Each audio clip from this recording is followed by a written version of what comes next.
პროექტის გურიის ტურიზმის განვითარების სტრატეგიისთვის ფარგლებში მოსახლეობასთან შეხვედრებით დასრულდა. შეხვედრებს ქალაქ ოზურგეთის მუნიციპალიტეტის მერიის ტურიზმის განყოფილების თანამშრომლები უძღვებოდნენ. პროექტი მიზნად გურიის პოტენციალის გამოკვლევასა და შეფასებას, მოქალაქეთა მცირემასშტაბიანი აქტივობების მხარდაჭერას, გურიის რეგიონში ტურისტული ინფრასტრუქტურის განვითარებასა და სამოქმედო გეგმების შემუშავებას ისახავს. აღნიშნული პროექტი ევროკავშირის მიერ დაფინანსდა და გურიის 4-ვე მუნიციპალიტეტს აერთიანებს. პროექტის ფარგლებში უკვე შექმნილია მობილური აპლიკაცია, რითაც შესაძლებელია ინფორმაციის მოპოვება გურიის ტურისტული ძეგლებისა და რეგიონში არსებული ტურისტული სერვისების შესახებ. აპლიკანტი ორგანიზაცია ოზურგეთის მუნიციპალიტეტია, რომელიც პროექტს სამოქალაქო საზოგადოების ინსტიტუტთან, ოზურგეთის ახალგაზრდა მეცნიერთა კლუბთან, ასევე ქალაქ ოზურგეთის, ლანჩხუთისა და ჩოხატაურის მუნიციპალიტეტებთან ერთად ახორციელებს.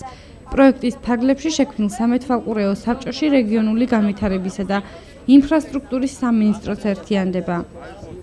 ასეთი აქტივობები ხელს შეუწყობს ჩვენს მხარეში, ჩვენს ქალაქში ტურიზმის განვითარებას და არის აქ წამოჭრილი ისეთი კარგი საკითხები ჩემის აზრით, რომელიც ჩვენ კუთხეში ტურისტების მოზიდვას, ასე ვთქვათ, შეუწყობს ხელს და ეს იქნება ჩვენი ქალაქისთვის ეს ასეთი აქტივობები ძალიან მნიშვნელოვანი, საინტერესო. პროექტი რა ყოფილა გურია, ხორციელდება მთლიანად გურიის ტურიზმის სტრატეგიისთვის.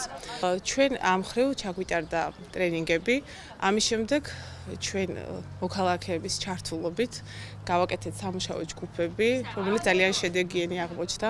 მე მინდა თითოეულ მოქალაქეს მადლობა გადაუხადო იმისთვის, რომ დაგვეხმაროთ თუ როგორ შეიძლება დავგეგმოთ ჩვენი ტურიზმის განვითარება ჩვენს ქალაქში. ასევე მინდა მადლობა გადაუხადო ყველა იმ ადამიანს, ვინც ამ პროექტის ხელმძღვანელია და ყველა იმ ადამიანს, ვინც მიიღო მონაწილეობა.